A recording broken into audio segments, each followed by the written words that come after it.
Sejam todos bem-vindos a esse bate-papo que será super leve e descontraído. Meu nome é Victoria Alves, sou consultora de imagem. Estou aqui com a presença ilustre de Aline Cantarelli. Aline, se apresenta pra gente, por favor. Olá, tudo bem? É um prazer estar aqui, Vicky. Estou muito feliz de conversar com você hoje.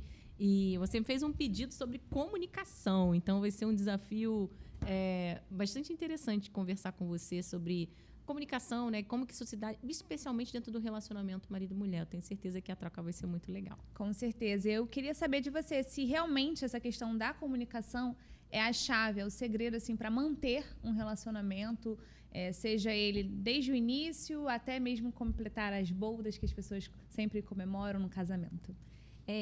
Bom, a base das relações, muitas vezes as pessoas não entendem que a relação ela começa logo no expediente amoroso, né? Tipo assim, bateu aquela paixão, friozinho na barriga, um encantamento ali. E não entendem que isso também já é um pouco comunicação. Aquele primeiro momento em que há uma troca de olhares, em que um agrada ao outro, né? Que a gente começa a olhar para o outro e começa a vê-lo como alguém especial, aquilo já é comunicação, porque naquele momento a gente já transmite uma série de sinais não verbais. Então, muitas vezes, inclusive, quando os casamentos entram em crise, as pessoas elas não conseguem precisar exatamente o que está ruim. Elas só chegam assim, o clima está ruim, a coisa está meio estranha. No fundo é que já existe uma comunicação não verbal de crise, por exemplo.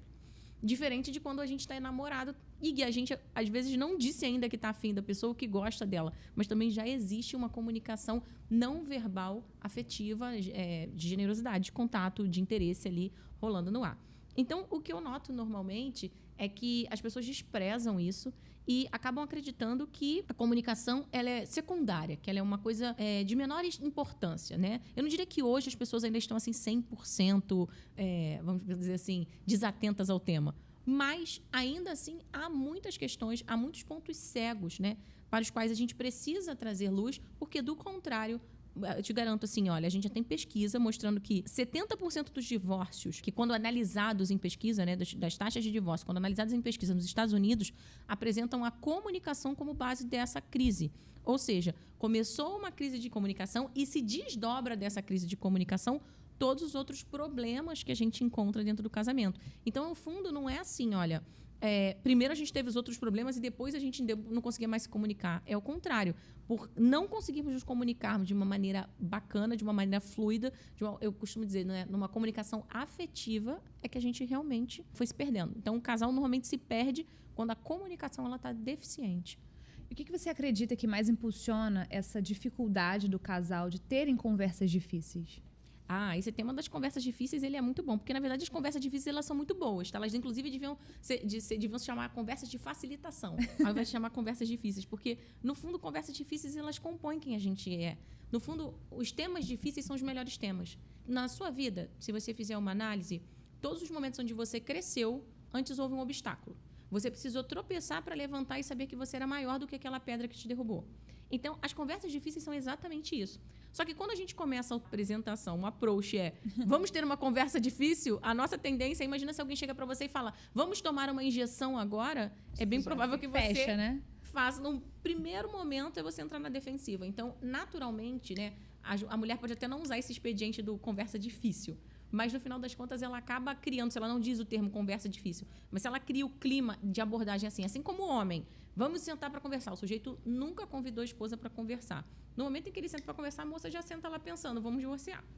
O que é óbvio, o cara nunca chegou para conversar de verdade. Então, se ele chegou para conversar, é porque ele ficou meditando, analisando alguma coisa e, do nada, agora ele resolveu abrir um campo de conversa.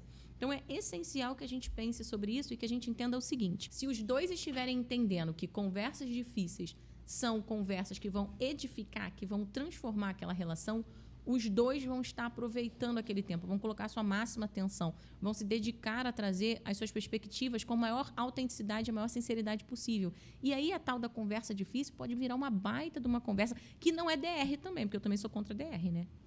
Porque, assim, o que acontece? DR, eu costumo discutir a relação. discutir a relação não é estruturar uma solução. E não é um convite que a gente tem que fazer, né? Vamos discutir a relação. Você acha que isso não é apropriado fazer dessa forma? Teve um tempo, eu acho que essa geração não, talvez a gente esteja falando de uma geração para trás, tá, Vicky, da sua, de repente. Mas a minha geração, por exemplo, esse termo discutir a relação ficou super em alta. Então, todo mundo falava eu achava que discutir a relação era o que salvaria relacionamento. Porque, então, antes de eu ter um papo sobre divórcio, eu preciso discutir essa relação, tentar discutir essa relação. Não está funcionando, então vamos discutir a relação. E eu costumo dizer, eu gosto de confiar mais no que as pessoas falam do que no que as pessoas dizem. Por quê? Porque quando as pessoas falam, elas podem falar, mas podem não ter nenhuma aplicabilidade àquilo que elas estão falando. Elas ficam ali girando em círculos. O que é preciso? Que a gente tenha conversas, talvez essas conversas, né, bem estruturadas, afetivas, onde a gente coloque, né, na mesa tanto os sentimentos quanto as necessidades de cada um, e a partir daí a gente consiga construir um cenário ideal. Então, assim, por que eu sou contra a DR? Porque na DR, normalmente as pessoas não vão para a DR para, de fato, encontrar uma solução. Quando eu falo, vou discutir essa relação, normalmente é o seguinte, eu vou falar mal de você, você fala mal de mim, a gente vê quem vai vencer, quem vai cansar primeiro. E aí, no final das contas, eu tenho aquela... Lavei a minha alma. Pronto, tirei de mim. Também agora... E aí eu pergunto a você, e a página 2? E aonde é que nós fomos com isso, percebe?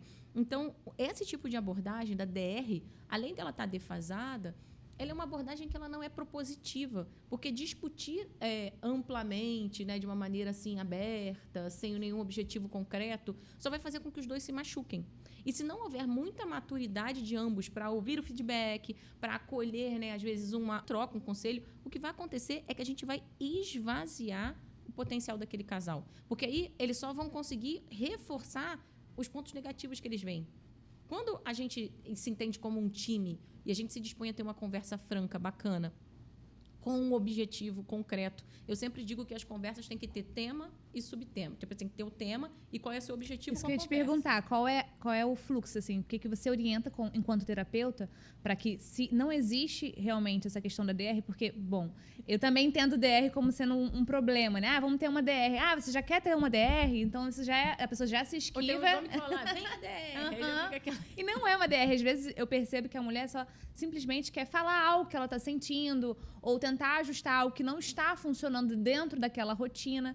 Como você orienta nesse caso? Não é uma DR, mas é o quê, então? Então, aí vem a estrutura do que eu queria propor, né? Como eu costumo sugerir. Que a gente elenque da seguinte maneira. Primeiro, sempre que a gente for fazer... E não é só conversa com o casamento, tá? Não é só no seu casamento que você deve ser assim. Se você quer ser uma pessoa que, de fato, alcança sucesso, né? Porque eu sempre brinco, você quer ganhar a batalha ou você quer vencer a guerra? Seja no seu trabalho, seja na educação dos seus filhos, seja no seu relacionamento, qualquer tipo de relacionamento ou ambiente no qual você esteja.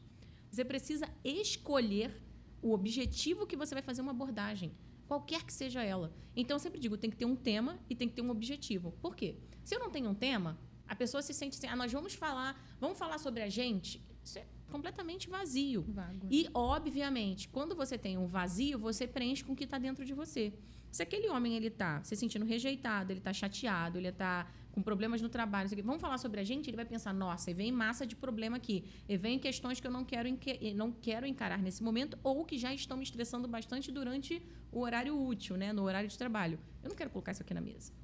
Então, nesse primeiro momento, você já desassocia ou desagrega. Da mesma forma, a mulher, ela vem com um objetivo e o objetivo dela é claro. No final das contas, você se perguntar, tá, para que você queria falar sobre a gente? No fundo, é porque eu queria estruturar uma viagem juntos. No fundo, é porque eu estou sentindo falta de tempo de qualidade. No fundo, é porque eu estou com medo que a gente não está transando tanto.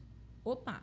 Então, não é muito mais fácil você chamar ele para conversar e dizer, olha, eu tenho uma conversa importante, uma conversa franca, bacana que eu queria levar contigo. Cada um vai contar o que pensa e a gente vai gastar, sei lá, uns 15 minutos, meia hora com esse papo. E depois a gente fica livre para pensar sobre isso. Você topa falar comigo sobre? Então, eu tenho um tema e eu tenho um objetivo dentro dessa conversa. Eu deixo isso claro para o outro e pergunto, você topa trocar uma ideia comigo sobre isso? Vi que na hora que você faz isso, muda o resultado do que está acontecendo. Por quê? Porque o homem começa a tangibilizar o que de fato está sendo proposto. E aí ele tem a alternativa de dizer assim, se ele disser claramente para você, não, eu não estou afim de conversar sobre esse tema, aí você tem um outro problema, que é o seguinte, porque o meu parceiro não quer conversar comigo sobre temas importantes para a gente, que estão sendo sinalizados. E aí você tem que voltar uma casinha atrás e aí essa é a nova proposta. Eu tentei conversar com você algumas vezes sobre alguns temas e esses temas não foram bem aceitos por você. Você tem se esquivado dessa conversa. Então, eu queria entender, por que você vem se esquivando dessa conversa? Essa conversa, então, a gente precisa ter. Essa não tem como você dizer que não dá para ter. Você percebeu a diferença? Eu ajo com o objetivo. Normalmente, como as mulheres fazem nada disso. Normalmente, o que as mulheres fazem? Ficam rodeando, né? Não, e enchendo-os pra covar, e reclama, e chora, e liga pra melhor amiga, e fala pra ele que ele tem tempo pro futebol, mas não tem tempo pra ter uma Fica dando conversa indiretas, com mas não ele. consegue, né? Fica a dica, fica mandando, você sabe que é proibido. Minhas pacientes, eu proíbo de mandar enviar reels, do story, feed, qualquer coisa que a pessoa arrumar lá, qualquer Olha, isso é uma excelente orientação, hein? É proibido de mandar a hashtag fica a dica, porque fica enchendo o direct do sujeito, o E às vezes o WhatsApp. cara não pesca também, né? Ele não vai entender porque tá tudo Sabe meio o que é mais nebuloso, né? engraçado? Quando eles entendem tudo ao contrário. Quando ele fala, é isso aí que você devia fazer por nós. Aí eu morro. Eu falo, viu só? Porque é óbvio, ele não vai conseguir entender se o contexto não está formado. E um dos segredos de uma boa comunicação é a instalação na realidade, a construção do contexto. Percebe? Existe uma ideia muito importante, que é do Marshall Rosenberg, que é o autor daquela teoria da comunicação não violenta. O Marshall diz o seguinte: por trás de todo conflito existe uma necessidade não atendida. E eu costumo dizer, é exatamente assim que funciona. Nas relações, por trás de todo conflito, existe uma necessidade não atendida. Então, essa briga, esse desconforto que você está vivendo na sua casa, ele tem uma causa raiz. Se você não é capaz de conversar mostrando sua necessidade, o que você gostaria, e fazendo um pedido concreto, você nunca vai sair da zona de conflito. Você vai estar apagando incêndios no teu casamento dia e noite. Por quê? Porque um tem uma necessidade, o outro tem outra. Nenhum dos dois se comunica com equilíbrio. O que vai acontecer? Vocês vão continuar parecendo dois estranhos. Vai parecer a Torre de Babel, sabe? Onde cada um fala um idioma. É exatamente isso que acontece. Então, é necessário que a gente encare a questão da comunicação, funcionalidade, com a importância que ela pode ter na sua vida. Uma boa comunicação pode resolver qualquer um dos problemas de um relacionamento. Eu diria a você que é a base do meu trabalho. Estruturar uma comunicação. Inclusive, uma das minhas especializações é exatamente nisso, comunicação. Por quê? Porque a partir do momento em que a gente consegue se comunicar com fluidez, com profundidade, qualquer que seja a necessidade do outro ou a nossa, ela consegue ser colocada à vista. E, naturalmente, a gente consegue chegar num consenso. Incrível, Aline. Eu acho que você falando sobre esse tema, né, aprofundando ainda mais, eu percebo que a importância da comunicação se dá desde o início de qualquer relação, né? Porque acho que quando você já está ali, né, entrando num relacionamento, se propondo de fato a essa aventura, né, essa jornada a dois, mas esclarecendo os pontos, as suas expectativas, nenhum combinado sai caro, né? E aí quando você está dentro de um casamento, parece que as pessoas meio que se perdem lá do objetivo inicial. Você vê isso acontecendo dentro do set terapêutico? Demais. O que acontece? Quando a gente não combina ou recombina, porque a vida moderna é muito dinâmica, você concorda comigo? Com certeza. O tempo inteiro a gente está mudando, o tempo inteiro a gente está sendo abordado por uma série de questões. Inclusive, eu gosto de repetir uma ideia que é da Catherine Lecuyer, que é: o bem mais precioso do nosso tempo não é o tempo ou o dinheiro, é a atenção. Dentro do ambiente da comunicação, existem as ideias de ruídos de comunicação. E a gente, às vezes, pensa que ruído de comunicação é apenas barulho. Barulho atrapalha. Inclusive, eu digo que as casas estão muito barulhentas por conta das telas, por conta dos celulares, por conta dos eletrônicos mesmo que a gente tem. Eles fazem barulho. Outro dia faltou luz, por acaso, né? É muito raro que aconteça, mas aconteceu de chover muitíssimo aqui no Rio de Janeiro e faltou luz na nossa casa por algum tempo. A gente almoçou com os meninos à luz de velas, foi bem gostoso, né? Eu, os meus filhos, o meu marido. E nesse momento a gente notou o quão barulhento era o ambiente. O quão barulhento era, né?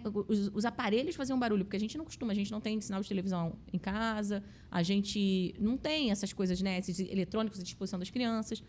E a gente notou o quão mais silencioso ficou o ambiente.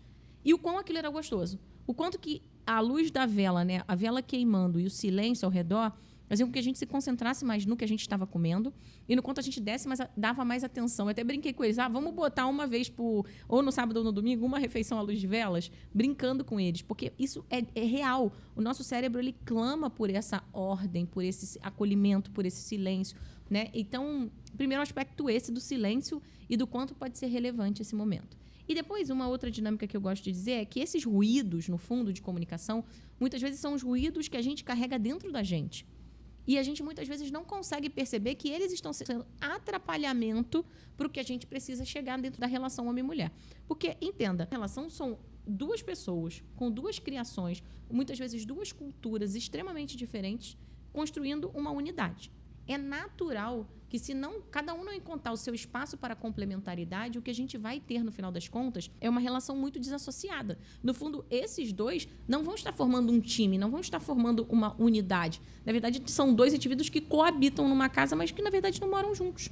Então, é preciso que a gente encontre que ruídos são esses, que sabotadores são esses, que estão deixando a nossa relação tão caótica, tão confusa. Eu gosto muito de dar o exemplo, dentro desse aspecto do ruído, que é o seguinte: muitas vezes as pessoas olham para como as coisas estão se dando na relação a dois, e elas falam assim, nossa, a gente não consegue se comunicar. Aí eu viro e falo assim, olha, vocês conseguem se comunicar sim, só que deixa eu explicar uma coisa para vocês, o que vocês estão comunicando que é ruim. E aí as pessoas começam a rir, falam assim, a boca fala do que está cheio o coração. Se você está nutrindo o seu coração de coisas ruins, ou você tem nutrido sentimentos ruins diante das situações, se você está desesperançoso, se você tem guardado muito rancor, estresse, mágoa, qualquer coisa que seja, quando você for falar, você não vai conseguir transmitir outra coisa que não seja isso. Então, às vezes, a pessoa diz, a gente está com vários problemas de comunicação. Fala, não, você não está com problema de comunicação, você está comunicando exatamente o que você sente. Só que o que você sente, ele é negativo e traz ruídos para esse processo. Você precisaria dominar essas emoções, dominar esses sentimentos e ajustá-los para que, quando você os trouxesse para fora, eles já compusessem um certo amadurecimento, né? É como se passasse o que você está sentindo pelo filtro do amor. E uma vez que você absorve, viu, mesmo que seja algo injusto mesmo, né? Algo errado ali dentro da relação, que precisa ser arrumado. Se você colocar o filtro do amor, tá, eu estou sentindo isso, mas como que eu passo nesse filtro do amor? Não vai deixar de incomodar, não vai deixar de corrigir, não vai deixar de pontuar. Mas vai fazer isso tudo de uma maneira amadurecida, na qual, quando você já passou, né, já analisou, poxa, falou grosso comigo, né, me deixou esperando, não zelou por determinada coisa, esqueceu o raio da toalha em cima da cama, que é uma coisa que a gente, né, sempre ouve como grande... que ele virou um grande chavão, né, uma grande brincadeira. Todo mundo sempre comenta essa coisa da toalha na cama, a louça na pia. Achou alguma coisa assim que, de fato, não estava dentro dos combinados. Ok. Você pode escolher fazer diferente. Se você passar pelo filtro do amor, se você pensar de uma maneira madura, tá, ok, tô com raiva, respira. O que eu gostaria que fosse... Assim, de que adianta eu gritar, a toalha em cima da cama? Entende? Isso é o ruído, isso é ruim. Uhum. Porque o que acontece? No momento em que... Pensa, barulho é uma comunicação de que eu tô de saco cheio de você fazendo a mesma coisa o tempo inteiro. E, nesse momento, eu crio uma barreira, eu crio um distanciamento com o outro. Porque eu não estou tratando aquele adulto como adulto. Eu estou tratando aquilo como... Não deveria tratar nenhum filho, tá? Meu filho, eu não trato dessa forma, porque eu tenho um modelo de educação para ele, no qual eu não entendo que ele tenha que ser tratado como um bibelozinho e que eu tenho que ficar comandando certos aspectos. Mas entendo o que eu vou colocar. Você está tratando o seu marido muito mais como um filho do que como um homem, de fato. Para um homem, de fato, você chega no cantinho da orelha dele e fala, meu amor... Você já tinha me prometido que a toalha não é mais ficar em cima da cama. Eu já coloquei lá no varal, por favor. Não esquece mais de fazer assim, não, por favor. Você entende? A pessoa não vai entender isso como uma ironia, mas como realmente... Não, mas não é ironia. Ironia tem tom para ironia, né? Ironia tem que ter uma colocação, né, maliciosa em torno.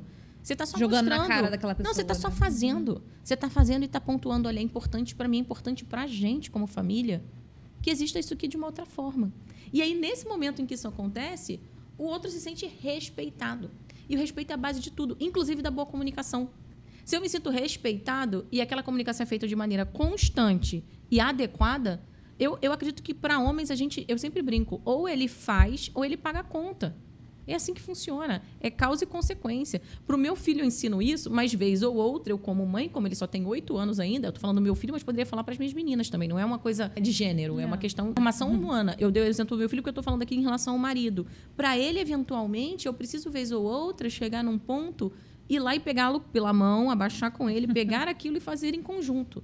Para um homem, não. O homem não lava a louça. Ele não vai lavar a louça por um período. Das duas, uma. Ou ele vai te pagar ajudante, ou ele vai comprar um lava-louças, ou ele vai botar a mãozinha lá e lavar a louça.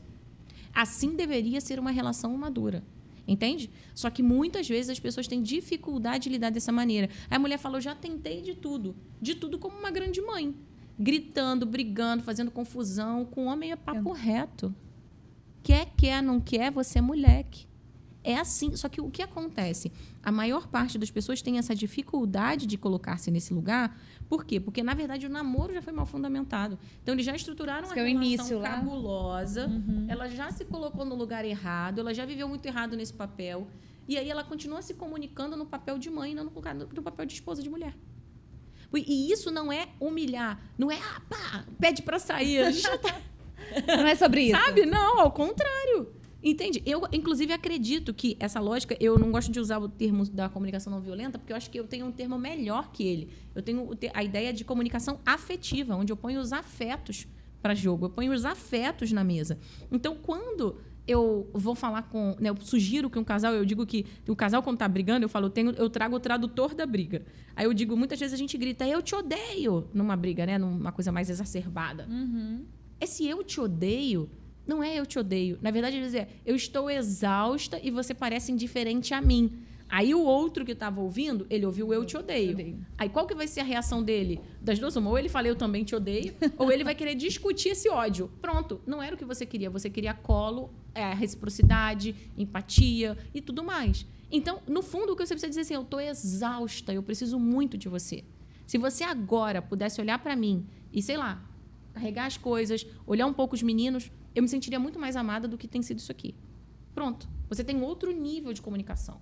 Só que para tal, vai ter que passar na sua cabeça por um filtro. Você precisa filtrar o que você sente e ser capaz de pedir ao outro, de dar a chance ao outro de contribuir na sua vida, de contribuir no seu casamento de uma maneira concreta.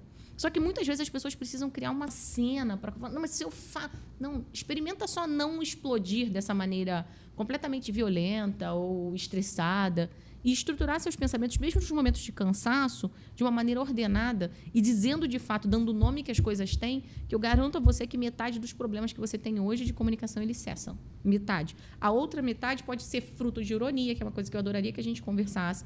A outra metade pode ser fruto de dificuldade real de comunicação. Muitas pessoas carregam padrões de comunicação da infância. Né? Vem de lares onde as pessoas não se expressam bem, têm dificuldades. Gritando.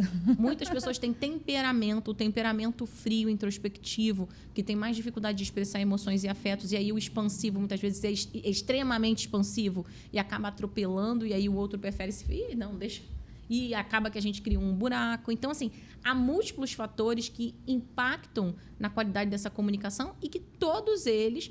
uma vez que cuidados, podem entregar um resultado muito mais bacana, sabe? De interação, de integração familiar. Incrível. Então, assim, essa questão da falha de comunicação que muitas das vezes acontecem está associado a uma desordem interna.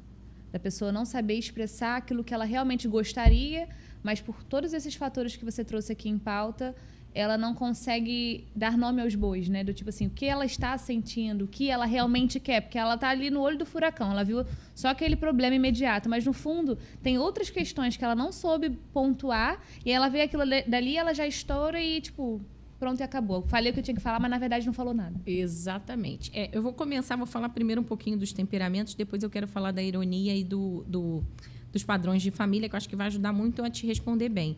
Falando um pouquinho dessa questão dos temperamentos, né? Não vou nem entrar aqui no mérito, algumas pessoas podem estar vendo, podem conhecer mais ou menos de temperamentos humanos, mas é uma coisa que eu gosto muito de ressaltar. Temperamentos humanos, eles são boa parte do entendimento da estrutura de funcionamento nossa basal, né? Porque o que acontece? O temperamento, ele não é uma coisa assim do além, ele foi estudado desde os primórdios, né? Pelo pai da medicina. O Hipócrates, quando começou a estudar, ele percebeu que os seres humanos tinham certos humores parecidos. Humores são modos de comportamento que a gente coloca assim, né, cientificamente falando. E aí, diante disso, ele começou a perceber que existiam os extrovertidos e os introvertidos. Existem 2 tipos de extrovertidos e existem 2 tipos de introspectivos. Né? De maneira bem geral, é isso, só para não cansar todo mundo aqui falando desse tema. É incrível esse tema. E aí, o que acontece? Quando a gente está falando de uma relação marido e mulher, quando a gente tem 2 expansivos, a gente pode ter a briga pelo microfone. Os 2 ficarem brigando para ver quem fala mais e quem fala primeiro, quem é mais ouvido, quem manda mais, no sentido de quem tem o domínio daquela presença. E, normalmente, nesses tipos de caso, a gente vai ter problemas sérios, não de que eu não sei o que está se passando, não, sabe tudo o que está se passando, mas de uma sensação de atropelamento, na sensação de disputa o tempo inteiro. Inclusive, são os casais que costumam dizer que não sabem se estão casados com um inimigo ou com um amigo, porque eles falam tanto, eles disputam tanto, obviamente, estou falando quem não amadureceu ainda, né?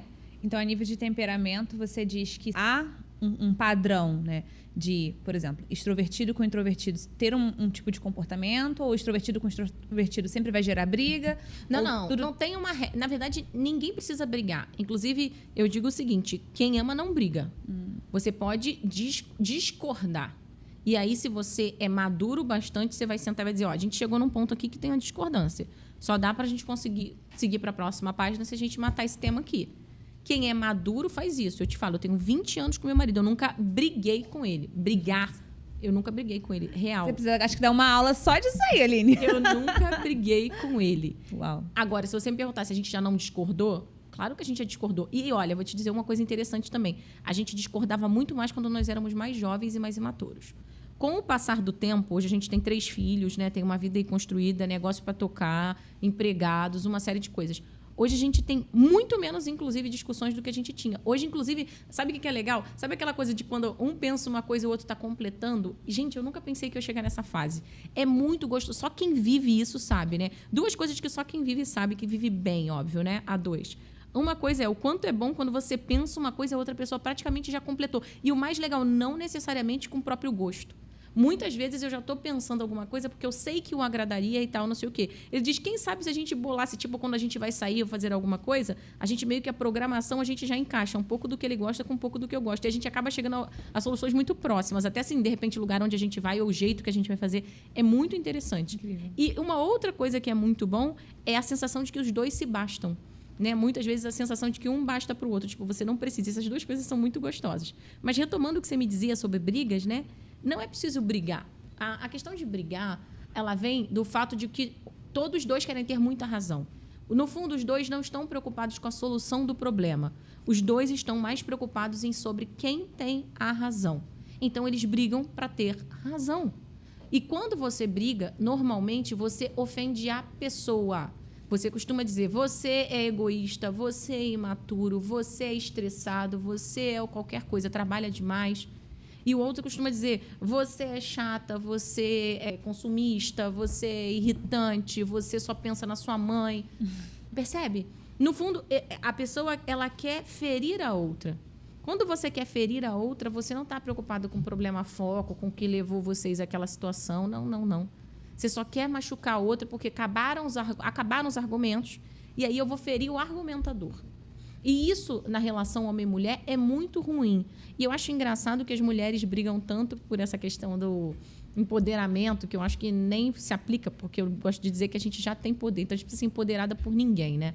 Mas é tão interessante porque eu sempre digo, todas as brigas são dos homens. Eu acho uma tolice a mulher brigar. Por quê? Os homens, eles estão preparados para brigar por horas, talvez por uma vida inteira. Mulheres não. Mulheres, a cada briga, elas murcham um pouco. Né? O nosso campo de vitória, ele está a gente está no intelecto afetivo.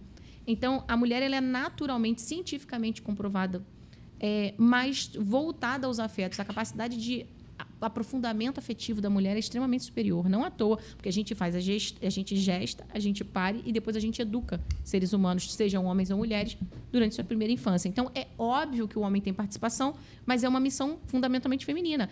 A criança fica atrelada ao peito durante toda aquela primeira infância. É natural que seja uma missão essencialmente feminina. Então, aqueles primeiros passos, as primeiras cognições, tudo aquilo. Isso, obviamente, que influencia profundamente na gente. Então, eu costumo dizer, quer brigar, briga, mesmo se você é marrentinha, briga à vontade, mas saiba, você já começa perdendo. Isso, você falando sobre essa questão, né, de não brigar e de um ter razão e o outro não ter, e quando acontece é porque é uma disputa, né, realmente.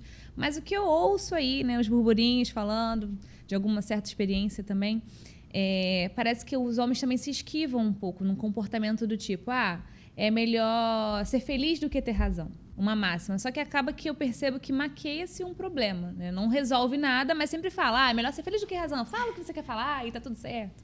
Perfeita, perfeita. Muito obrigada por essa pergunta, porque ela dá um espaço para a gente falar sobre aqueles padrões comportamentais do passado. O que acontece? Quando eu digo do passado, eu não estou nem falando de gerações só passadas, não, tá? Eu estou falando de maneira geral. O que acontece? Nós temos padrões que a gente carrega da nossa própria família de origem. Todo mundo, quando monta uma família nova, monta uma estrutura nova, quer construir um padrão novo. Mas você não tem como desassociar o que você viveu ou quem você foi do que você carrega do primeiro na sua mochila. Faz parte da você história. leva um pouco daquilo mesmo que você, inclusive, tem uma certa crítica sobre a coisa. Existem alguns padrões, tá? E eu vou citar aqui alguns deles, que são bem significativos e que trazem um pouco do que você me pediu. São esses padrões, né, que os homens adotam e que muitas vezes não é só questão de ser homem, é uma questão de como ele reage nos momentos de conflito aonde ele não tem habilidade emocional para estar. né? Muitas pessoas, a maioria da educação masculina, né? A maioria da educação que foi dada aos homens, ela tem sido dada num modelo em que não se preocupa muito com o que eles, de fato, vão sentir ou perceber. É difícil falar de emoções para homens, é mais difícil do que para mulheres. E existe um consenso, uma cultura geral que mostra isso, né? Que reforça isso muitas vezes.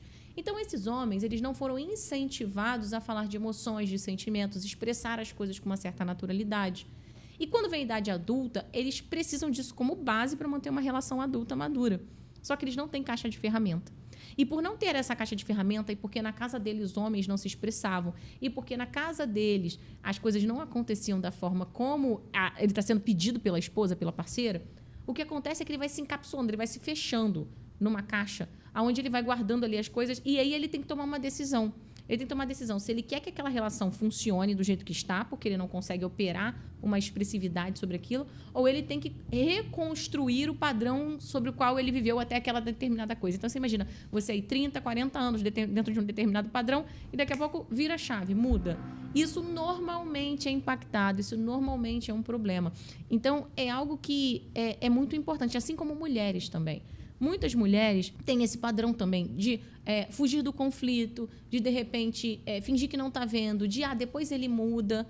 E aí, quando aquilo chega num nível máximo de estresse, de desconforto sobre a situação, aí sim ela fala, não, pera, agora eu preciso encarar isso, preciso falar. E aí ela começa a explodir, como se ela já tivesse aguentado muito tempo aquilo. E não funciona também. Por quê? Porque nesse momento, uma vida inteira você passou o pano, você permitiu determinado comportamento. Se de repente, por causa do seu esgotamento emocional, você começa a querer mudar aquele padrão sem uma explicação clara, sem estabelecer combinados, sem tentativas estruturadas, o que vai acontecer é que aí sim vocês vão desaguar numa série de brigas e conflitos intermináveis. Por quê? Porque até então ele estava acostumado e no momento em que você muda esse padrão, ele se sente rejeitado. Ele entende assim, não existe espaço para... ela não me ama do jeito que eu sou, tipo, ela tá me... por que o cara não tem direito a isso? E aí ela começa a tentar mostrar alguma coisa que está evidente para ele que já não funciona daquela maneira, que nunca funcionou daquela maneira. Então, para toda gestão de mudança, para toda mudança, é necessário que a gente construa um processo. Do contrário, a gente não vai conseguir.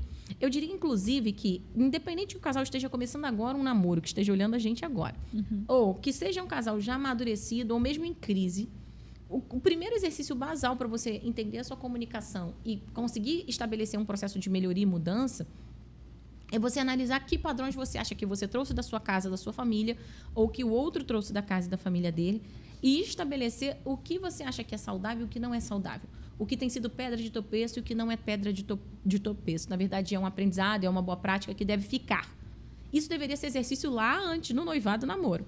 Mas não sendo, ainda hoje, mesmo em crise, vale a pena fazê-lo. Por quê? Porque talvez somente nesse momento você consiga refinar a experiência que vocês já tiveram, encontrar os sabotadores reais, e aí sim vocês conseguem estabelecer novos padrões de comportamento. Porque sem isso, você vai continuar sendo uma estranha e ele um estranho. Vocês não conseguem se conectar nos níveis mais profundos de intimidade. Porque, de fato, a coisa não está permeável, né? De fato, você não consegue ter espaço dentro do outro. Porque existe uma barreira, existe uma lacuna de comunicação severa entre os dois. E como se constrói, Aline, esse novo padrão? Como se remodela, sabendo que um vem de um jeito, o outro de outra criação, né? Outro formato?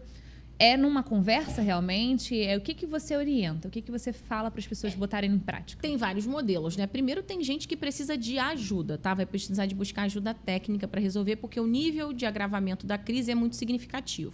Eu, por exemplo, sou especialista em gestão de crises, né, de relacionamento. Então, quando eu trato um casal, esse casal ele já está num nível de exaustão que eles só funcionam com mediação. Isso não é muito estranho? Você pensar que entre duas pessoas que dormem juntas, que se conhecem nuas, elas precisam, para conversar, elas precisam de um mediador. Mas isso é real. Eu costumo dizer que é o melhor investimento que esse casal pode fazer, se eles querem voltar a viver sozinhos e felizes de novo algum dia.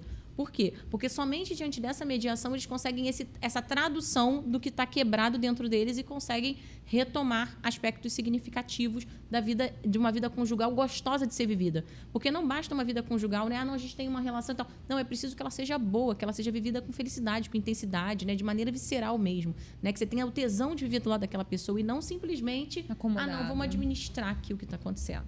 Então, a primeira ideia é saber pedir ajuda quando as coisas não vão bem. A outra ideia que eu gosto muito desse aspecto de como que é, eu vou contar um caso aqui que eu acho que vai ilustrar muito bem. Muitas vezes o que acontece para agir conosco é que nós não temos autopercepção do modo como a gente se comunica. A gente, muitas vezes, você sabe disso que é a tua área de domínio, a gente pensa que está transmitindo uma imagem, pensa que está transmitindo uma ideia e a gente não está. É o ruído de imagem. Exatamente. Que é a mesma coisa da comunicação. Perfeito. O que acontece? A gente, quando o homem... Eu tenho um casal, né, que eu atendo, e por muito tempo, ela tem um temperamento introspectivo, ele tem um temperamento expansivo. Ela tem uma questão muito analítica e tem um nível 1 de TEA. Ou seja, ela tem algum nível ali que demora para processar emoções e tal, uma pessoa brilhante, inteligentíssima, mas tem uma configuração especial. Perfeito. Ele, ao contrário, tem altas habilidades, intenso, falador, eloquente. E aí, a gente, por muito tempo na relação deles, eles brigaram muito, tiveram muitos atritos em relação a diálogo. Apesar dele ter um domínio da oratória, um domínio, né, da linguagem muito grande, e apesar dela ter um coração gigante, fazia tudo pela família e tudo mais, eles não conseguiam se entender e ele sempre atropelava ela. E quando chegava num ponto em que eles não conseguiam chegar a um consenso, ele alterava o tom de voz e ele gritava. E aí, na hora que ele gritava, ela travava. Porque, óbvio, né? Ela tinha questões que o grito dava aquele certo pane. Quando ele... ou então batia as portas. Aquilo dava um impacto. Isso tudo é muito comunicação. E ele tinha aquilo como convicção. Ele, tipo, mas isso aqui... Como que pode um sujeito igual ele... Uma vez ela abriu a porta do carro e bateu no hidrante. No que bateu nesse hidrante, ele xinga e grita. E aí ela fala, não, grita comigo! Que é algo muito raro. Na hora que ela faz isso, ele toma um choque. Aí ela fecha a porta. E aí, isso ficou guardado, encapsulado. Eles saíram do carro em silêncio e trouxeram isso para terapia. Quando chegaram na minha frente e contaram isso, eu falei para ele, tem uma questão em relação a esse grito. Esse grito dela é um grito de deu, basta, não dá mais para lidar com esse volume de voz. Esse volume, ele acaba transmitindo, mesmo que não seja a sua intenção, porque eles são apaixonados um pelo outro. São quase 30 anos juntos, assim, você olha, quando eles se falam, você vê que há muito amor na relação deles. Mas é o tipo de coisa que não deve acontecer e que estava acontecendo com uma frequência absurda. E aí, quando eles falam comigo, eu digo a ele, olha, o grito não pode ser mais usado como expediente. E aí é muito interessante que ele adota isso para ele, do encontro que eu tive com ele, para frente ele adota essa ideia. E aí ele vai comunicar aos filhos e à esposa e a todos que o cercam, de que a partir de hoje ele não usa mais o grito como expediente para se comunicar. E aí ele fala, olha, vocês estão autorizados a partir de agora, se eu alterei a voz, eu não tenho mais direito de fala. E eu achei isso bastante inteligente, bastante legal. Porque o que acontece?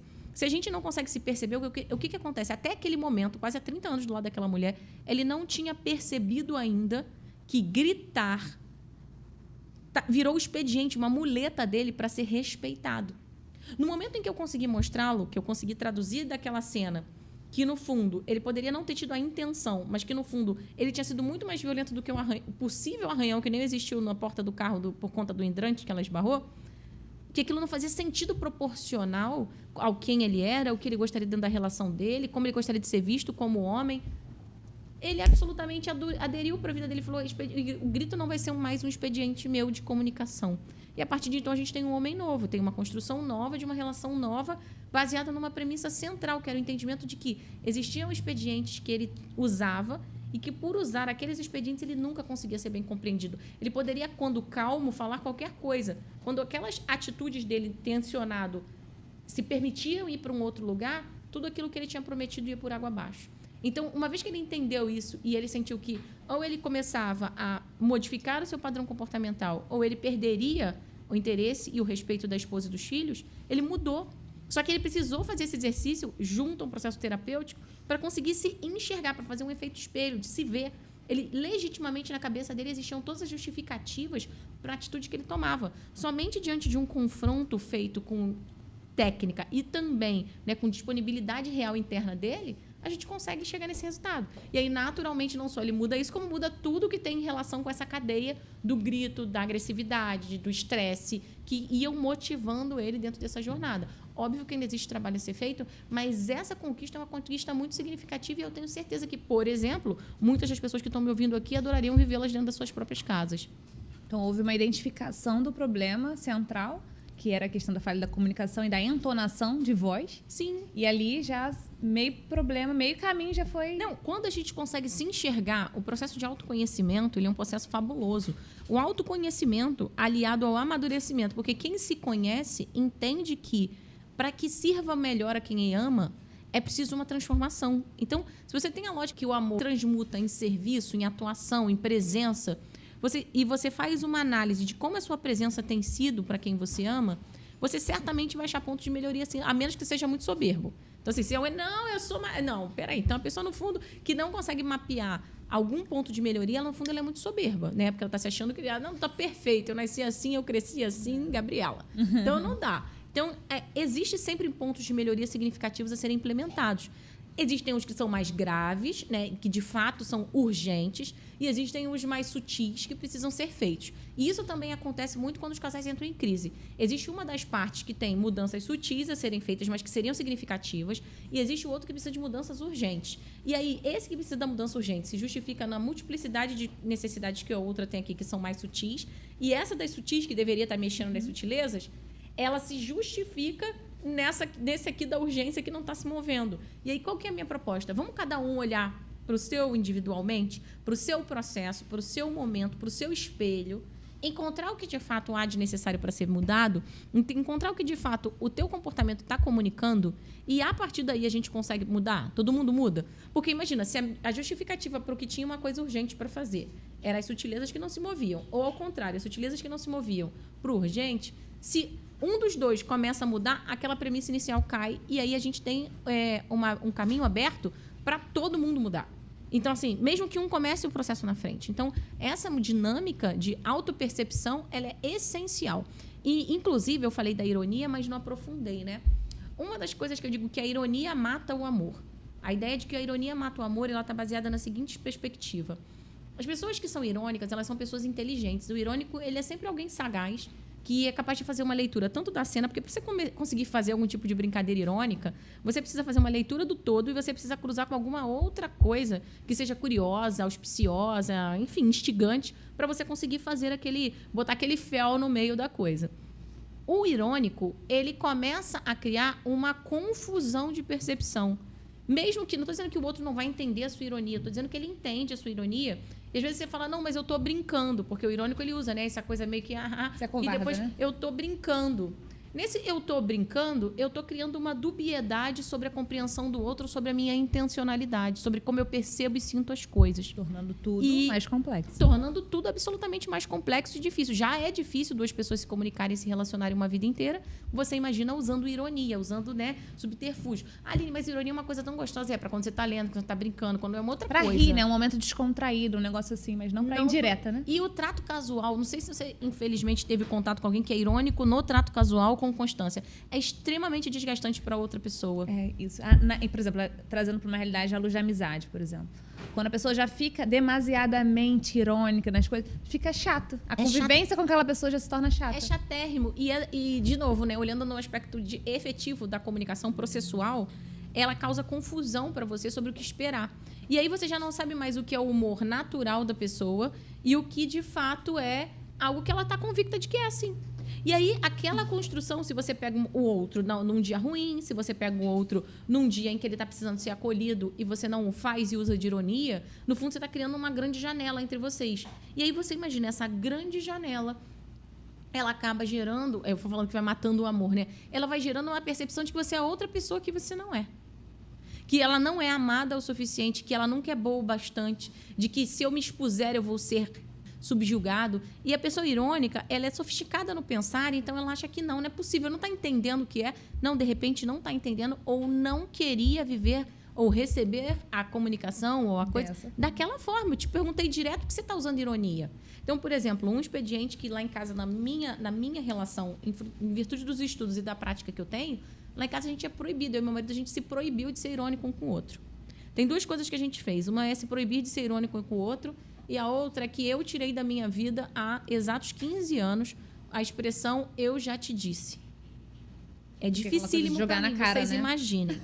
Eu tenho marido, tenho 3 filhos, tenho, sei lá, milhares de alunos, tenho, só por a cada ciclo, quase 100 famílias que eu tomo conta. Você imagina eu vivenciar uma situação, preparar situações, orientar pessoas e não poder usar a expressão "eu já te disse". Nem aqui sequer, você pode falar comigo por horas, eu nunca vou dizer "não, mas eu já te disse isso". Eu não uso, eu tirei essa ideia, essa expressão não existe para mim.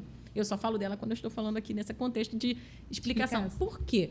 Porque quando você reforça o "eu já te disse", eu reforço em mim, eu percebia, né? Eu reforçava em mim a ideia de subjugá-lo. De tipo, eu já tinha antevisto essa jogada, eu joguei na sua frente, você não quis aderir, e agora, olha aí, ó, você se deu mal. Me escuta mais da próxima vez. E eu percebi que eu fazia isso com uma constância, porque eu tenho, de fato, um olhar diferenciado, eu tenho um olhar estratégico, só que eu estou ali para servir. Eu estava desviando algo que era bom para mim, por orgulho, por vaidade, por impaciência, para um lado, para um viés ruim. E aí, em uma das últimas discussões que eu tive com meu marido antes de tomar essa decisão, eu virei na nossa conciliação, no nosso papo de conciliação, eu virei para ele e falei, eu não vou mais usar essa expressão. E aí ele até deu uma risada. Será que você vai conseguir? E a cada ano que passa eu registro e eu continuo falando, viu? Até hoje estou dando conta. Então, mas por quê? Porque para mim, assim como o outro conseguiu se consolidar, conseguiu se perceber, bateu o rosto no espelho e percebeu, uau, ao gritar, eu espanto todo mundo que está ao meu redor. Eu também, quando eu olhei e falei, uau, mesmo com uma intenção positiva, quando eu faço esse tipo de afirmação, eu distancio quem eu amo de mim. Então, para mim, foi muito fácil decidir. Foi muito fácil decidir. Simplesmente não vai ter mais. Tirei do meu vocabulário, não vai existir mais essa expressão, não funciona. É uma luta? É. Os primeiros anos foram os mais difíceis. Os primeiros 2 anos, tirar isso, coçava na boca e espumava, segurava na cadeira, bebia café. Mas hoje em dia, eu digo para você, é absolutamente trivial para mim. Absolutamente trivial. Então, por quê? Porque eu amadureci com essa escolha. Essa escolha me tirou de um lugar de querer mostrar para a pessoa, de querer me provar o tempo inteiro, para um lugar de que, se eu quero servir, aí o que é gostoso? Quando você não atropela o outro vem até você e bate no seu ombro e diz, bem que você me falou, você me ama mesmo, né? Bem que você me falou e eu não te escutei. Muitas vezes as minhas pacientes vêm até mim e falam assim, você vai me matar, eu já sei até o que você vai dizer, porque você tinha me orientado e eu não te escutei. A pessoa faz consciente. E aí, muitas vezes, eu volto e falo assim, você tem sorte. Por quê? Porque eu prometi há 15 anos que eu nunca mais diria isso. Então, obrigada por ter reconhecido, mas vamos em frente, eu estou contigo. Isso é muito mais a minha cara do que ficar discutindo com as pessoas sobre se eu tinha razão ou não, se eu tinha falado ou não. Com certeza. Entendendo toda essa lógica, né, de que a comunicação realmente é o fator pilar, né, de um relacionamento bem construído, bem consolidado, entendendo também que tudo isso, né, o não entendimento dos temperamentos, o não entendimento do comportamento, né, como você pode gerar e evitar os ruídos, né, seja eles de comunicação, de imagem, que seja, para não ficar, né, à deriva. Além da briga, né, existe o silêncio. E o que você considera, enquanto terapeuta, existe um equilíbrio entre esses dois problemas ou realmente assim vai depender muito da personalidade de cada casal? Porque, assim, às vezes o silêncio, a pessoa só tá, tipo assim, abaixa a cabeça pro problema e segue. Mas esse seguir daquela outra pessoa induz a gerar uma bola de neve lá na frente. E como lidar com isso? Porque as pessoas já pensam, ou pode-se dizer, né, no senso comum, de que o silêncio é a melhor forma de evitar um conflito. Mas, às vezes, não é um conflito. Ali é uma ausência de um diálogo, de tudo isso que você está dizendo. Como evitar também esse silêncio? Tem 2 coisas que as pessoas introspectivas, quem usa mais o silêncio como expediente dentro de uma relação a 2, são as pessoas de temperamento introspectivo. Então, tem 2 coisas que essas pessoas precisam considerar, né? Uma é que muitas vezes elas usam o silêncio como expediente de punição e que punir alguém não resolve nada. Então, punir não é solução. Às vezes, pensar o silêncio... No fundo, a pessoa fala, não, eu vou ficar quieta, eu vou ficar sem falar e eu quero ver até onde que ela vai. Então, isso é extremamente desumano. Isso é extremamente ruim. O silêncio ele é uma coisa maravilhosa, mas usado como ferramenta de punição é até vergonhoso. Não deveria ser assim.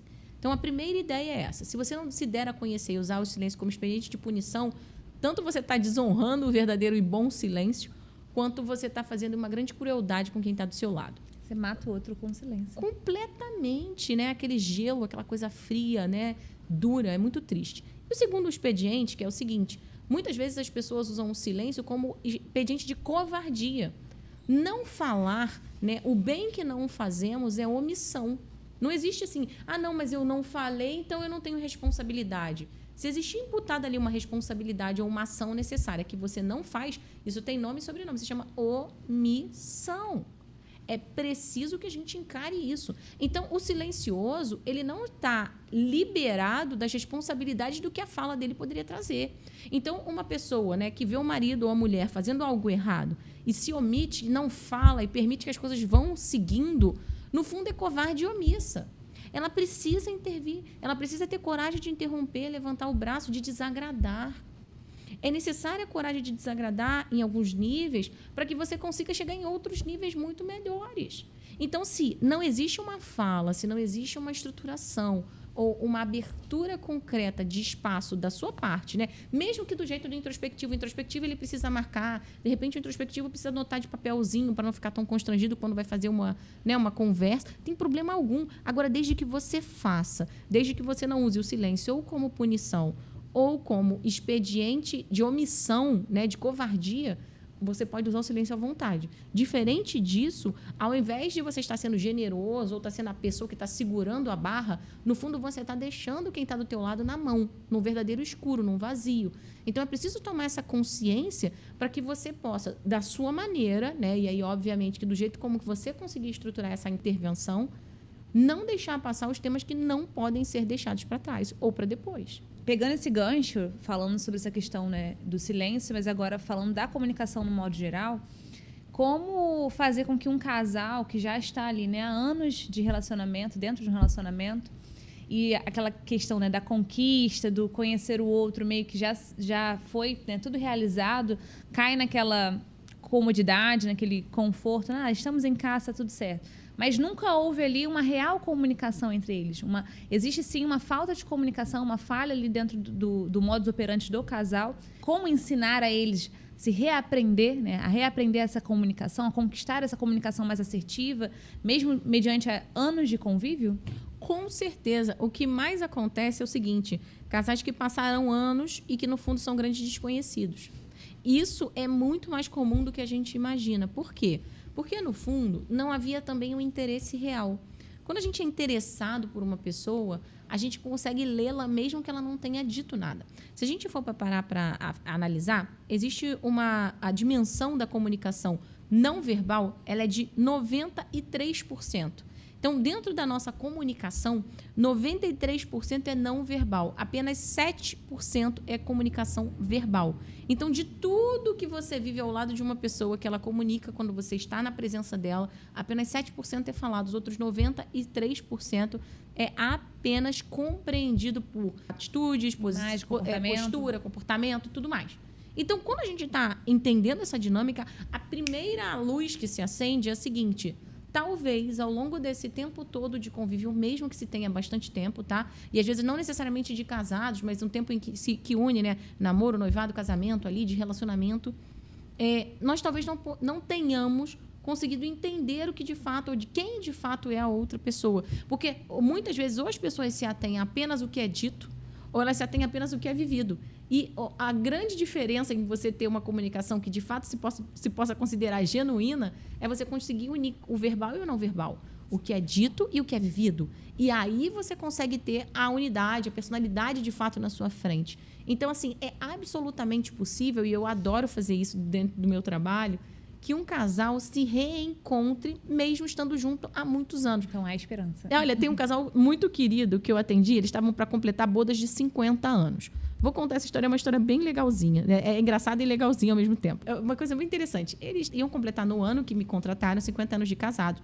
E eles iam completar como se fosse assim, daqui para meados do ano. E eles me contrataram no início do ano. Na verdade, ela me contratou. Porque ela estava passando, ele estava fazendo terapia online, acredite se quiser, um senhorzinho fazendo terapia online. E na terapia online ele revelou alguma coisa que a ofendeu. Ela ouviu aquilo e ficou ofendidíssima. E aí ficou pensando que será que a relação deles era uma fraude, era alguma coisa assim. Ou seja, ela pegou um trecho de uma coisa, ela não fez por maldade, foi acidental, mas aquilo a magoou profundamente e ela estava disposta, inclusive, a suspender. Eles iam passar uma lua de mel na França. estava disposta a suspender a lua de mel por conta dessa revelação que ela tinha ouvido. E a primeira coisa que eu coloquei na cabeça dela foi o seguinte, eu falei assim, olha, se ele estava fazendo essa revelação lá na terapia, é sinal de que ele tem interesse em mudar. A gente precisa estar genuinamente preocupado com o seguinte, quando você descobre alguma coisa dentro do seu casamento e você tem a percepção de que é interessante ou é possível mudar, isso é mais importante do que qualquer outra coisa. Eu lembro que esse gancho a fez chorar na minha frente. E do choro ela falou assim, você me convenceu, eu vou lutar por essa relação. Assim, aos 50 anos de casado.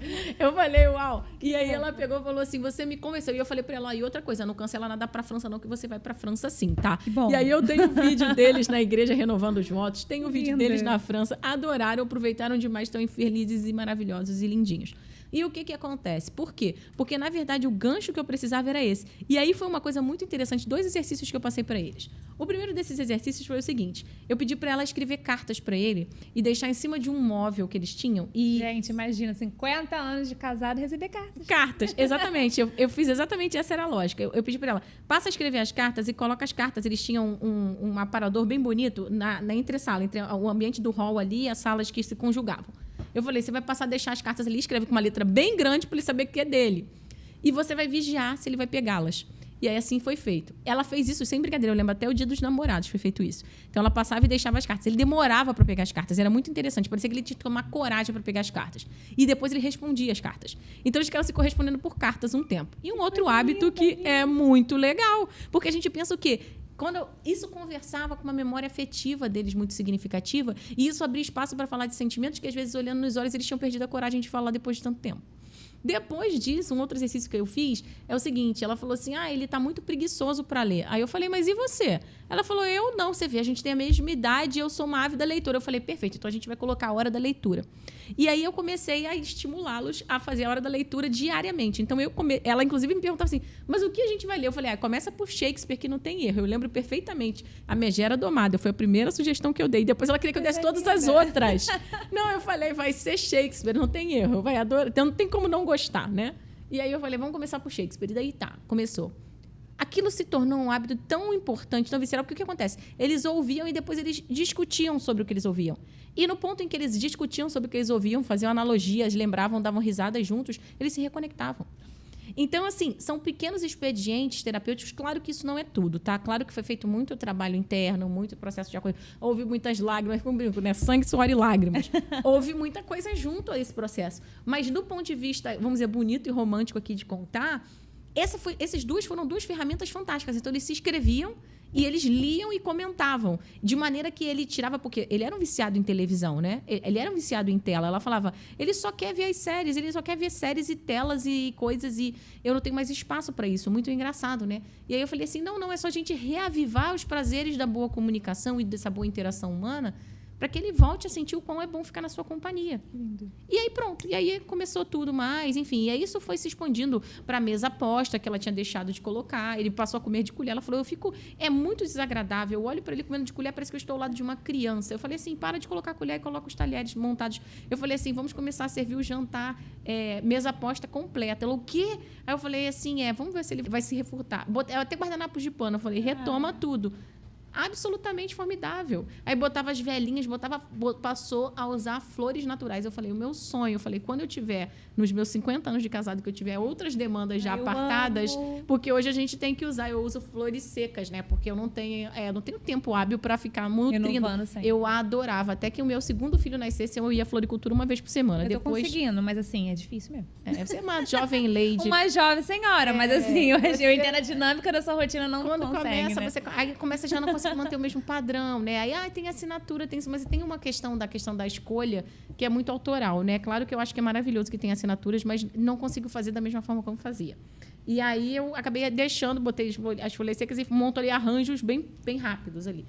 Mas, assim, isso é fundamental, isso edifica demais. E, para esse casal em específico, foi uma baita de uma transformação. E, naturalmente, houve um apaixonamento. Tipo, eles foram viajar completamente apaixonados, né? Tipo assim, felizes. Tipo, fazendo fotinhos de casal, mãozinhas dadas, coisas que eles não usavam há muitos anos. E, se você for analisar, tudo isso é comunicação. Por que não dava mais mão dada? Porque achava estranho. Porque achava que aquilo comunicava uma tolice. Eu fui a um restaurante esse final de semana agora.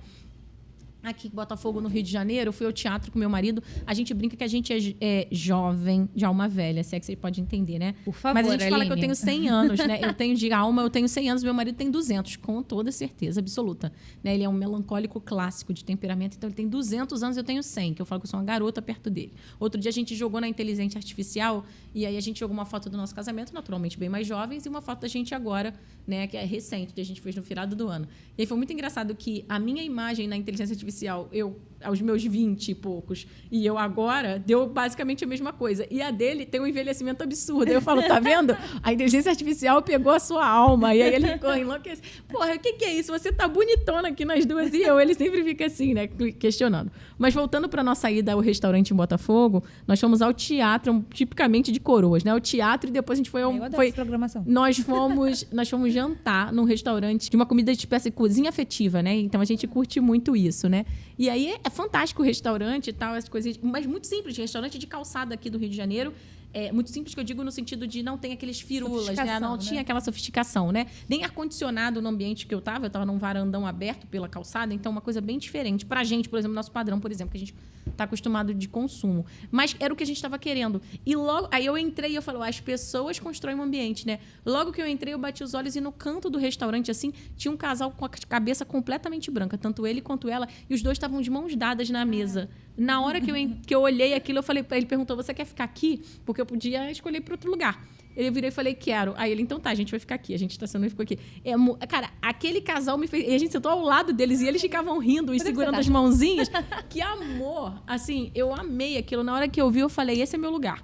Tipo, é engraçado. A minha vontade, né, que é óbvio que é vontade louca do tempo moderno, era tirar uma foto dos dois. Pra dizer assim, cara, isso ainda existe. Já fiz tipo, isso é uma delícia de ver. Então, muitas vezes a gente está comunicando sem falar. Aquele casal de senhores, primeiro eles fizeram a imagem do local. Eu falei, isso aqui é um local romântico. Se um casal que sai de mãos dadas ali, eu falei, primeiro isso. E depois, essa coisa dessa proximidade, desse tempo que passa e não nos rouba o que é mais importante. Então, essa comunicação velada, ela também é muito significativa nas relações. A gente muitas vezes esquece do que não está sendo dito, mas está sendo vivido.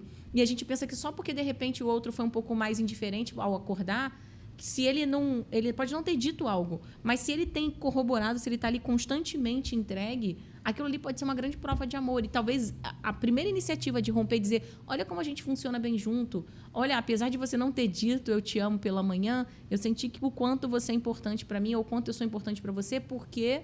E aí você completa, percebe? Esses pequenos momentos, essas pequenas entregas, elas fazem toda a diferença na estruturação de uma relação duradoura. Mas, assim, é onde há uma comunicação que não é só uma comunicação, vamos dizer assim, assertiva, precisa, clara, fluida, mas principalmente numa comunicação, como eu gosto de chamar, afetiva, onde tudo está compreendido, percebe? Incrível. Me fez lembrar uma música, né? Que a gente... parece que é do tempo comum, né? Hoje em dia as pessoas acharam que é normal, mas não é. Do tipo, solidão de casa cheia. Não sei se é do Milton Nascimento, do Thiago York, eu acho que sim. E quando eu ouvi essa frase uma vez, eu fiquei assim, caramba, é real, né? Que às vezes a casa pode estar cheia, mas há um silêncio ali ensurdecedor, separando duas vidas que, mesmo que diante de 50 anos, pode ser que uma falta de orientação gera todo um problema. Sim, o mal do nosso século é a solidão. Né? A geração... Agora você já ouviu falar da geração Z, que o pessoal fala zero... Como é que é? Zero contato, zero amizade, zero... um monte de zero. Agora eu fiquei até engraçado. Como é que é zero trabalho? Tem um monte de coisa. Geração Z. Eu nunca tinha ouvido falar da geração Z, o pessoal brincando, né? Que eles têm dificuldade de relacionamento, têm dificuldade de empregabilidade, têm uma série de dificuldades por conta da excessiva solidão, né? Desse confinamento nos quartos, nas redes sociais, em tudo mais.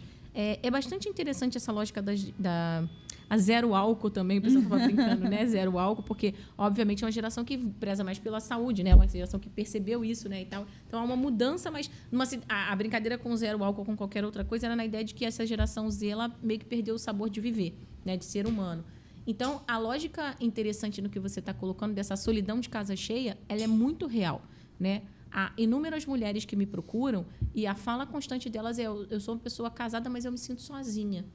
E eu diria que é o seguinte, é porque o microfone está na mão delas, porque se eu perguntasse aos maridos, eles diriam a mesma coisa. Eu estou casado, mas eu estou sozinho.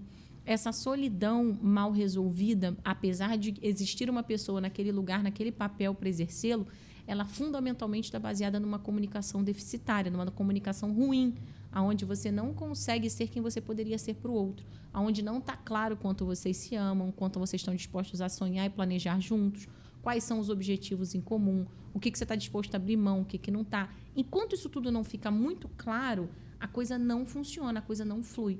Então, essa solidão de casa cheia, ela tem que ser combatida por nós de uma maneira visceral, eu diria. É muito importante que a gente entenda e que a gente queira começar a entender que o amor, ele precisa de intencionalidade. Se você não é intencional nas atitudes que você tem junto ao seu casamento, ele não vai ser uma relação super bacana, frutuosa, leve, gostosa, né? Essa sinergia que eu mencionei aqui em algum momento, onde o meu marido completa os meus pensamentos e os dele, onde a gente consegue, de repente, se bastar só na nossa própria companhia, isso se dá porque existe uma troca há muito tempo semeada que faz toda a diferença. Sem brincadeira, na minha casa, muitas vezes a gente preferiu conversar a transar. A gente conversa, eu tô te falando sério, eu fico brincando com ele que é coisa de velho, né? Eu falo assim, chega uma época que... Mas não é não, porque quando você encontra alguém que é verdade, quando tem um encontro de alma, muitas vezes você prefere conversar. Porque entendam, o que é o sexo no ápice, né? O sexo no ápice, ele tem relação com uma entrega onde as palavras acabaram e aí você já não tem mais palavras, você precisa representar com o seu corpo aquela entrega total, aquela conexão. Tanto que essa lógica de possuir, de ter o outro, tem a ver com isso. Só que a base de tudo isso é essa comunicação, onde um toca o coração do outro. Eu vou fechar aqui, prometo, a minha fala, com uma ideia muito bonita. Uma vez Traga isso, professor. É muito legal. Uma vez eu percebi uma coisa, eu sou muito observadora e talvez até por conta dos meus ofícios, né? Esse ofício de estar voltada para observação humana e tudo mais, eu sempre tive isso, né? De observar. Eu sou uma pessoa extremamente voltada para o outro, imagina para o meu marido, né? Então, eu sempre tive muito hábito de observá-lo, de tentar compreendê-lo, enfim. Mas, especificamente, nos últimos tempos, eu estava mais sensível a essas coisas, estava escrevendo bastante. É um hábito que eu cultivo muito, o hábito de escrever cartas. E eu resolvi, então, escrever uma carta de amor para ele sobre um insight que eu tive, que era um comportamento permanente dele desde a primeira vez que eu o conheci. Né? Nós nos conhecemos aí há mais de 20 anos, sem exagero. A gente se conhece há uns 23 anos, estamos juntos há uns 20. Então, eu peguei e falei com ele, eu achei um ponto concreto do seu temperamento, do seu jeito, que é algo muito bonito na sua personalidade que está marcado em todas as coisas ao longo desses anos todos. E aí eu falei assim, e eu resolvi escrever. Ele não sabia, eu escrevi a carta, comprei um monte de velas, eu montei o meu quarto inteiro, a parte toda da lateral da suíte que vem do banheiro, é um quarto bem grande, né? Vem do banheiro para toda a parte da área ali de convívio do quarto, do armário, com os armarinhos ali da escrivaninha, né? Que chama cômoda. Cômodas. Que do lado da escrivaninha, não, é a... esqueci o nome da... Não se fala mais criado mudo, né? Criado mudo. Não É se isso. fala mais, é politicamente correto. Do criado mudo pra frente, todo ele tomado, o chão todo até a porta, onde ele entrava, todo de velas. Tomado de velas, eu botei uma poltrona no meio e na poltrona eu coloquei a carta. E falei pra ele, e sentei na cama e fiquei aguardando. Quando ele saiu, eu botei até uma trilha. Quando ele saiu, ele viu aquele cenário montado, ele sentou e eu comecei a fazer leitura. Uma leitura modestamente, escrevo bem sobre amor. Escrevi lá, bonito, acabou. Ele em prantos, óbvio. Fiz uma declaração. Eu já tinha deixado até uma caixa. Não, mas é porque eu não posso, que é uma coisa muito pessoal, mas é realmente muito bonita. E aí, quando acabou, eu tinha deixado até uma caixa de lenço, ele lá secando as lágrimas. E aí ele me pediu assim, me dá um abraço. E a gente ficou abraçado sem exagero algum. Eu digo isso porque quando ele terminou, eu cliquei no celular e virei para baixo, para poder não ter luz, né? Não ter luz nenhuma, só ter a luz das velas. Eu virei para baixo. E aí, na hora que eu virei isso, eu olhei. E quando a gente foi deitar, para puxar a colcha, eu vi de novo o celular. Então, eu vi de fato que a gente passou. Eu sem exagero nenhum, uns 5 minutos abraçado. Eu e meu marido, depois da carta de amor, a gente passou uns 5 minutos abraçados. Depois daquela carta de amor, ficou abraçado 5 minutos. Se ficar 5 minutos em pé abraçado com uma pessoa, é algo extremamente diferenciado, né? A gente não consegue. Eu nunca nem ouvi. Não, tava muito emocionante, de fato. E aí, depois, simplesmente, a gente se abraçou e foi dormir. Eu contei uma vez isso numa palestra, e aí, quando eu contei de toda a estrutura que eu tinha montado, velas e não sei o quê, e da carta de amor e não sei o quê, a mulherada, aí foi, né? E aí foi muito engraçado que eu virei e falei assim, não. E eu quero ver quem é que vai entender. Uma aula sobre sexualidade, feminilidade, e eu quero ver quem vai entender, né? E aí teve uma única mulher que levantou a mão na plateia e disse, não precisava. Vocês não precisavam ter transado aquela noite. E aí ela pegou assim, a força daquelas palavras era tão grande e os sentimentos que elas afloraram e revelaram era tão grande que nenhum prazer ia ser suficiente. Ela falou exatamente isso depois de me ouvir. Aí eu falei, bingo, brilhante. É sobre isso, percebeu? Sim. Então, muitas vezes a gente subestima o poder da palavra, muitas vezes a gente subestima o poder do impacto que a nossa relação pode construir.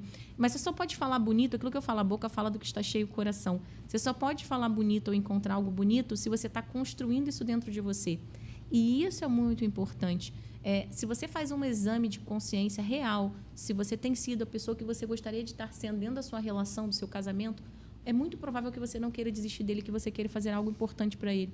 Porque muitas vezes, apesar de trabalhar muito, de dar duro, de se desdobrar, eu tenho certeza que você vai chegar à conclusão de que talvez não tenha se comunicado com a precisão que você gostaria, com a maturidade que deveria ser compatível para aquela fase da vida em que vocês estão e que, por isso, vocês não têm conseguido ser o par ideal que vocês merecem ser.